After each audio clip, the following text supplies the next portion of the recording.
everyone. Thank you for joining another Cog-Cast. Today we have a guest of Commissioner Kyle Curtis, who I'm very excited to be able to talk to, a commissioner here in Yakima County. And Kyle, can you share with us how long you've been a Yeah, commissioner? absolutely. So first and foremost, thank you for having me on. I'm really excited to engage in today's conversation. I'm a huge fan of podcasts, and so I really appreciate the work that you guys are doing there. I just completed year 2, so it's been. I was elected in 2022, so I completed my second year, and then I was on the ballot this last fall. Was reelected for a full 4-year term. So I am starting my first full 4-year term, and I am energized, excited, and ready to get to work. That is awesome. So share with us why you even wanted to take on an elected official role. Yeah, I've always been engaged civically in some capacity or another. I've served on our City of Yakima advisory committees for Community Integration Committee. I've served on the County Homeless Coalition for some time. I've served in different capacities. So when the opportunity came for this seat, I decided to put my hat in the ring. The background that I brought that I thought would add a lot of value to the commissioner board is the finance background. I'm a budget guy. Finance is my bread and butter. And also coming from the private sector and business, I thought that would be a lot of value add. And so I decided to put my name forward and was honored that the voters had their trust in voting me in. I have not had any prior elected office experience. So this is really cool. That's called drinking from the fire hose. Absolutely. Right. Yeah. There's a lot to learn. There's a lot of different moving objects, different programs, different funding sources, and being able to figure out what's allowable, what isn't, that takes a lot. So I'm super excited that you came in with the budgeting background. So did you grow up in this area? Absolutely. Yep. So I born and raised out in White Swan. So Okay. That's where my family's been since time immemorial. I went through K through 9th grade in the Mount Adams School District, and then my sophomore year transferred to Eisenhower High School, and then that's where I graduated, and then jumped over to the University of Washington, got a business degree, spent a few extra years in Seattle, and decided it was time for me to come home, and I've been in Yakima the last 8 years. That is awesome. Shout out to Wapato. Yes, White yes. Swan. Yeah, all that area. So share with us, what was the first thing that you learned when you became a commissioner and sat in the seat? Absolutely. I think the first thing that really, I would say you don't really truly understand or comprehend until you're in the seat is just how vast county government is. County government intersects with almost everything you can think of, ranging from roads to permitting to housing to homelessness to water to fire to emergency services. I mean, the list just goes on and on and on, which for me, someone who likes to learn, it's a really good fit because you're constantly having to shift your mindset. You're learning a little bit over here, a little bit over there, and you have to, in this role, understand a little bit of everything so that you have a broad enough bandwidth to at least be able to make decisions when they come before the Board of Commissioners, to know how it's going to affect all the little gears in the system. So that, for me, was one of the biggest things. The second thing I would say is, yes, I'm a finance guy, but when it comes to budgeting and when it comes to government finances, they are vastly different than what we deal with in the private sector. There are a lot of convoluted rules that are created, and rightfully so, in government of how we handle our accounting and our revenues and what is restricted and not restricted. And so it just presents more unique challenges than I thought that I didn't originally expect. It's not like when I tell people, yeah, the county has just over a $300 million budget, but when you look at that $300 million budget, you got to slice that into about 64 different revenue streams, and you can only do certain things with each of those individual revenue streams. So it's kind of unique in the sense that you look at your budget as a puzzle, and if you want to make strategic changes in your budget, you have to understand all of those 64 revenue streams so that you can shift them and do the things you need to do to hopefully move the county forward in a tangible way. Yeah, and thank you for sharing that, because some people may have the understanding that we'll just take your money and put it over here in this bucket. So when I talk with people about government finance, I talk about different buckets of money and how that affects the different programs and the different people that we serve. So we try to get, of course, as much money out there to the people that we serve. But some people don't understand the cost for government as far as even putting in a sidewalk or a road. Can you share some of those I think, shockers when Yeah. you're in the seat and you look at what the quote comes in as 3 blocks of sidewalk. Yeah, no, I think that's been one of the biggest surprises to me, and also probably one of the most frustrating things is just anything government does, it comes at a cost, but it's going to cost government 3 times what it would the private sector. And the reality is because, frankly, there's a lot of bureaucracy that we place on government, stuff that not necessarily your county or your local municipals are doing, but stuff that the state has a requirement, right, that we must follow. And so a prime example of that would be, for example, the request for proposal process, the RFP process. Yep. We, in the private sector, you can pick up the phone and be like, I need the sidewalk done tomorrow. Where in government, no, we got a procurement process, and that procurement process can take a minimum of 4 weeks just to frankly get all the paperwork done before you even lift a shovel. And so it's things like that that are very costly to any types of projects. I always share that it costs about $25,000 just to run an RFP or an RFQ, that request for a proposal or request for a quote, because it takes all of your staff time. And then we have to, what we call, notice it. So share with the public, because we're trying to be as transparent as we can, but we're also trying to be efficient. And sometimes those collide with each other. 100%. And I think that for me, and that's what the cost is of transparency. It costs us a little bit more, we're a little bit slower, but at the end of the day, you're getting a product that is transparent as possible to the public. Right. And if public is interested in being a part of a scoring committee or trying to understand the process of how you determine who you are going to fund for a specific service, they can always contact the county and be part of that committee, that scoring group. There's a lot of opportunities to become involved. There's so many opportunities. I think there's over 57 different boards and commissions that the county commissioners appoint volunteers towards. So there's lots of opportunities when it comes to scoring on procurement. Absolutely. I mean, I think of like even our mental health sales tax dollars, our homeless and housing assistance dollars, our facility improvement dollars. I mean, all of those revenue streams have a scoring committee of volunteers that look at the applications, rate them, and put forth a recommendation that the commissioners that we overall move forward with. So right. And so when you're bringing in that revenue, and you just named a few of those, they are sitting in the bank waiting for you guys to be able to determine how to spend that money appropriately. So according to law, how can you spend it? And then also, how did you advertise it, of how will you spend that money? Because those taxes people vote on. And we want to honor their wishes and, again, be good stewards of their money. And so what has been an obstacle of getting that money back out as you are collecting it that you have noticed? Yeah, for me, I'll just use the mental health sales tax as an example. That was a sales tax of 0.2% that the commissioners in 2019 moved forward with. It was a councilmatic decision, meaning it didn't go to a vote of the people. But since 2019, we had this 0.2%, right? And so COVID hit, and so everything went everywhere. And so as a result, after 3 years, you end up having $19 million of your mental health sales tax sitting there. And so when we went to RFP to spend down those dollars, there was a lot of dollars that we needed to spend down. But there was also a lot of projects and needs that came forward through the RFP process. And so it was really challenging. We spent a lot of time trying to be as calculating and as strategic as possible with what projects, what programs to fund in this 2-year cycle to hopefully see the most improvement towards behavioral health and substance use treatment in our community, so that in the next 2-year cycle, we can either beef up those programs or frankly pivot to another program to hopefully help move us forward. But I would say that if there's one thing we do really well, I think in government, is that when we spend a dollar, it's a well thought out process. It's well thought out. There's a lot of constituency that is involved. There's a lot of stakeholders that are involved, and I really pride ourselves on that. But it does mean that we move at a glacial pace, frankly, and that for me has been a learning curve of understanding that government is designed to be slow. Government is designed to be slow so that it's as transparent as possible, and it allows community and stakeholders to be able to come in and provide input at every step of the way.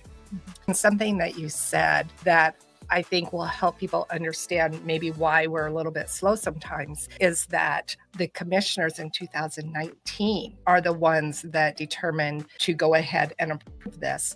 So that whole process and what their intentions were, you no longer have that information. And so now, as new commissioners, you're looking at that and you're trying to piece it together and look at what you're supposed to use those funds for, and relying on staff, but you even have staff turnover. And so Well, working through that is difficult. that, and I would say for yeah, I've got 4 years that I'll serve my community in this county commissioner role, and I'll make decisions and I'll take actions that will impact the next board of commissioners that come in. But it's also true that the challenges in our community change and they morph and they flex and they just come, and they become more complex. And so as a result, the way we handle the strategies that we use to combat things, we have to be flexible, and I think of our 3/10 sales tax that we have for criminal law and justice, right? Like that was passed many years ago, and it used to be we would put it on the ballot every 7 years, and then I think 10-15 years ago we made it permanent, right? Mm-hmm. But those dollars, I always tell people that, yeah, it brings in a lot of sales tax for law and justice and public safety, but those dollars are always flexing with different programs. They're always, the sheriff is using those dollars in a different way than he was 4 years ago because things have changed in our community, and that those sales tax dollars allow us that flexibility. And speaking of law and justice, let's talk about that budget a little bit, and what a huge chunk it is of not only the county, but also all of our different municipalities out there. It is a huge chunk of everybody's budget. Do you see that changing? I don't. Frankly, I don't. And in fact, I think we need to do more in the law and justice and public safety area. I think it is a reality of the challenges we face in our community. I mean, yeah, all of our cities, including the county, we're well over 82% of our budgets, of our dollars, frankly, go into those three categories: law, justice, and or public safety. But I also think that's where the community wants us to spend the dollars. I don't think anyone feels that we need to do less of those items.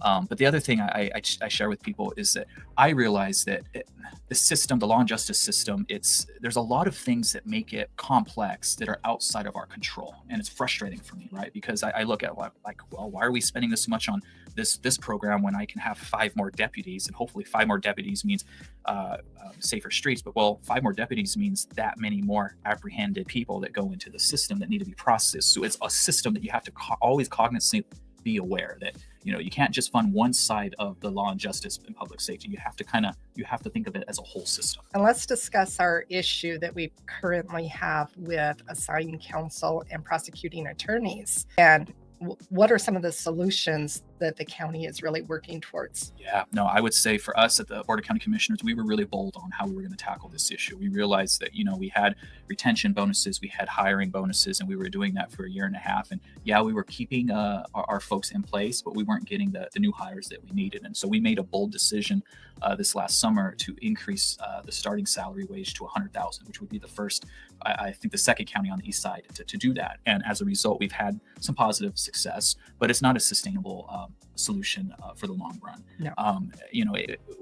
We're going to have to money isn't going to solve this problem. Frankly, there is a huge shortage of lawyers. And as a result, frankly, in our community, you have the private sector poaching from the public sector, and the public sector poaching from the private sector. And, lawyers are doing what's best in their interest. And so we need more lawyers in the system. And there's some legislation that's been put forth, particularly by Senator Nikki Torres, that I think will actually help rural attorneys. I always talk about rural. Yes, we have an attorney shortage, but we have a real rural attorney shortage that, frankly, the legislature needs to recognize. So what are some of the requirements that we have been watching, some of the potential requirements coming down from the state?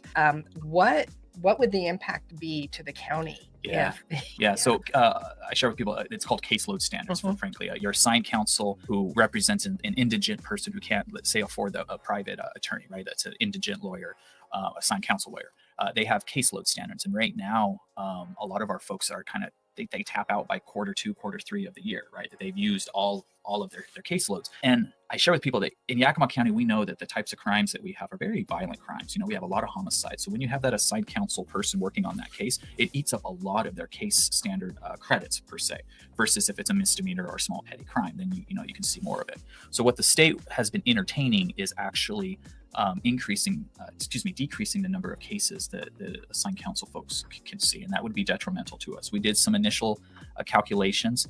We would have to have almost 3 times as many attorneys for assigned counsel just to keep at our current pace with what we have in the system. And as you know, there's a lot of crime in our county, and so it would be a big challenge for us. I cannot remember what those caseloads are. Can you remember that? I don't remember the case Yeah. as far as the numbers. I just know that like a homicide case is going to be like 9 credits versus 1 credit for something smaller. Right. Yeah. I remember being shocked when I heard how many cases they're actually working on at a time. Yeah. And assigned counsel. So that is anywhere within Yakima County, any of the cities, if there is a person who is needing assigned counsel, that is the cost of the county. Yep. It comes at the cost of the taxpayers to provide that that attorney for that indigent person. Yeah, that's a constitutional right that you have, and so we pay for it as a taxpayer for district court as well as superior court. Yeah, that's a lot. And I know that a lot of our municipalities have their own court system, but that's a little bit different. It is a little bit different, and I don't know all the details on that. I do know that the county contracts with some of our cities to basically perform their court functions, where the city of Yakima obviously is large and robust and has its own municipal court. I believe Union Gap actually contracts with us at the county to perform. Grandview, I think, does their own. Sunnyside does their own, but the smaller cities will just contract. Right.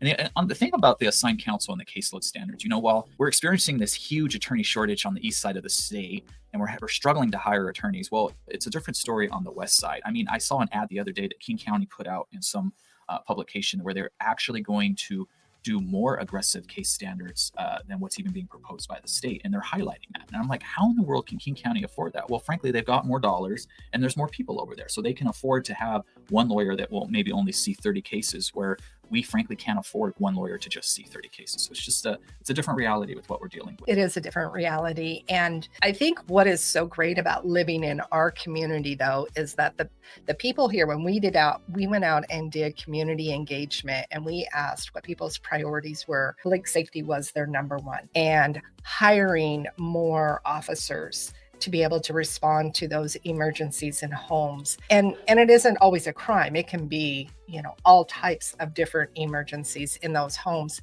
People want to be able to call 911 Yes. and have somebody respond to them. Yes. And so I think that is different on the east side than it is the west side also. No, I would agree with that entirely. I would say that we have a different level of expectations on the east side. And one thing that I would say we should pride ourselves in our community is anytime we're faced with a challenge, frankly, we recognize that we have to solve it ourselves. We don't wait for the state to do anything. The Regional Crime Lab is a prime example of where there's a problem and we just, frankly, we figure it out. We come together and we move forward. Our Designated Crisis Responder program, DCR program, is another prime example of where we recognize that our first responders, our law enforcement folks, were being pulled into mental health and behavioral health situations that they weren't equipped for. So what do we do as a county? Well, we pivot and figure out a program that works better and allows a mental health provider to handle that case versus an officer. And it's been a win-win.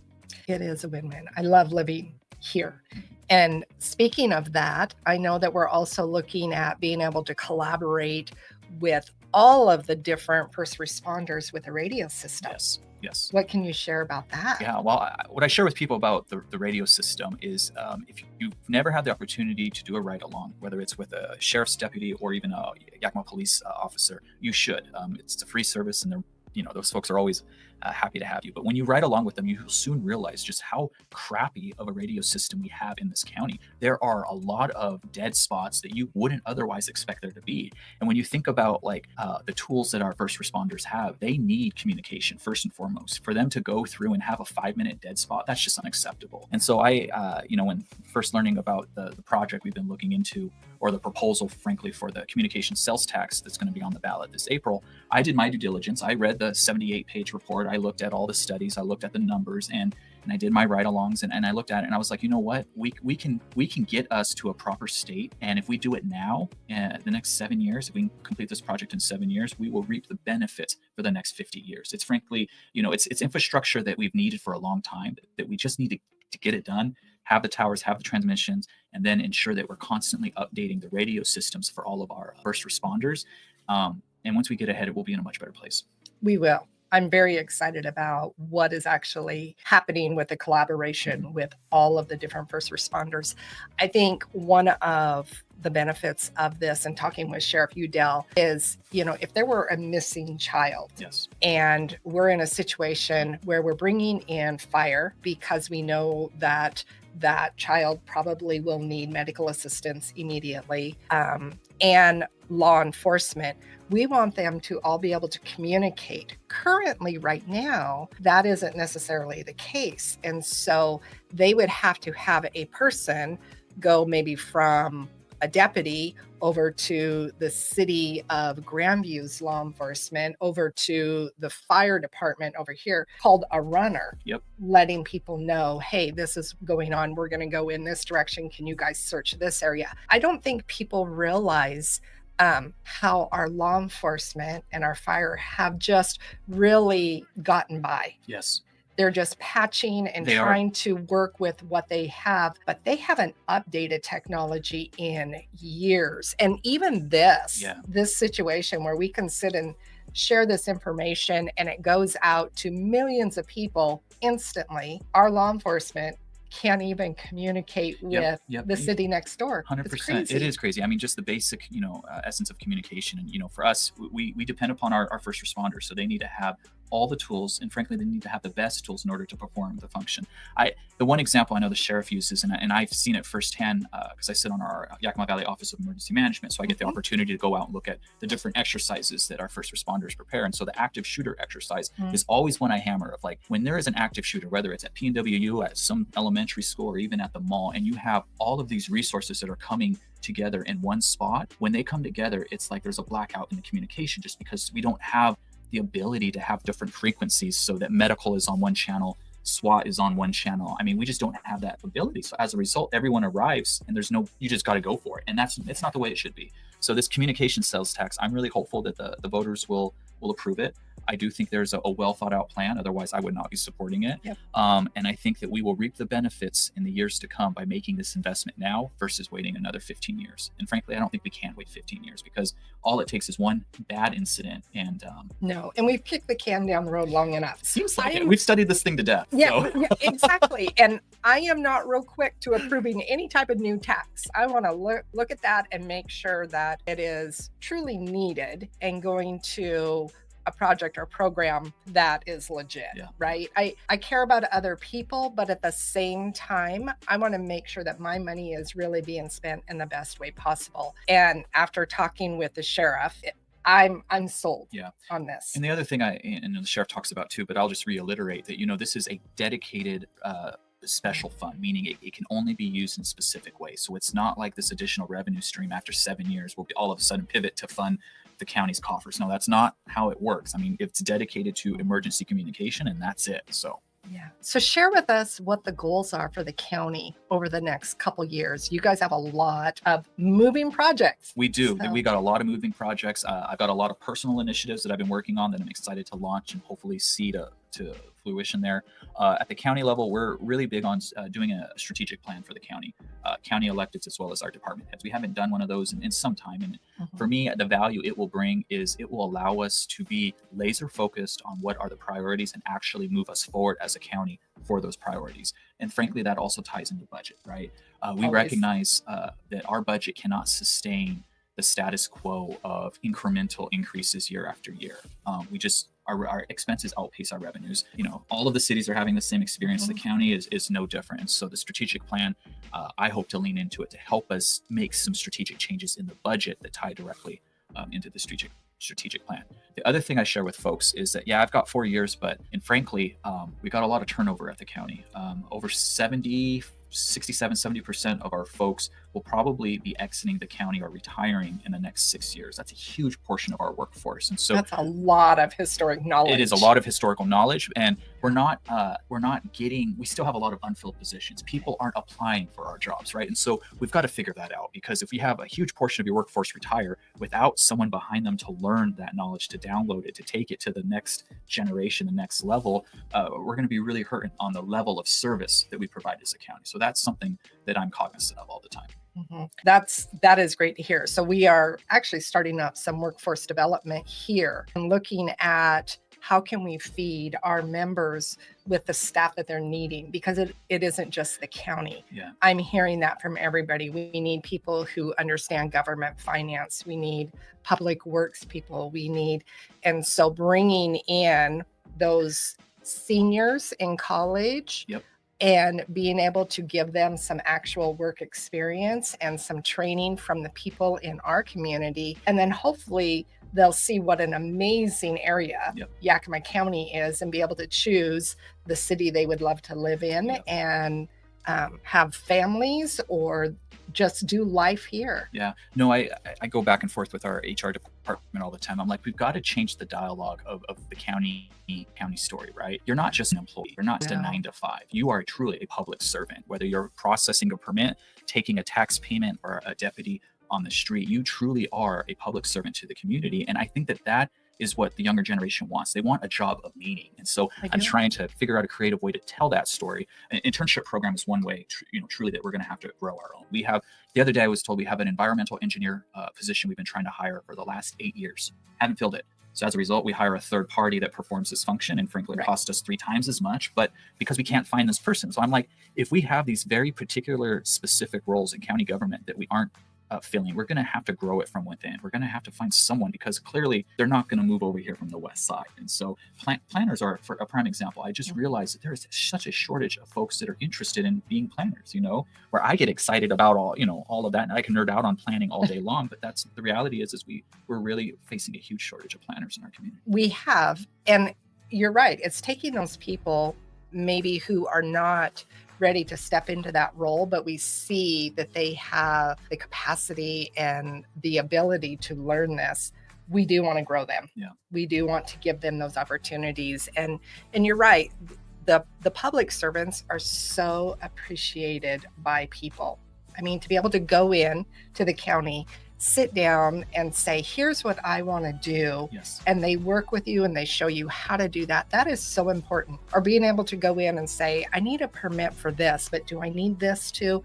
And have those people sit down and talk with them. Valuable. Thank you for being a part of this. I am so glad you came in, and I am looking forward to doing more of these Cog-Casts with you and being able to learn more about some of your projects that you would like to move forward. Well, I appreciate the opportunity, and thanks again to YB-Cog for doing these podcasts. I think they're important, and I'll be tuning in. Thank you. Thank you. So make sure you check out Yakima County's website, their HR, and to be able to see what types of jobs are out there if you're interested in those. It's a great place to work. It really is. Great people, and some exciting changes coming up at the county. Make sure you like and subscribe to this podcast so that you are the first alerted when the next one comes out. Have a great day, everyone.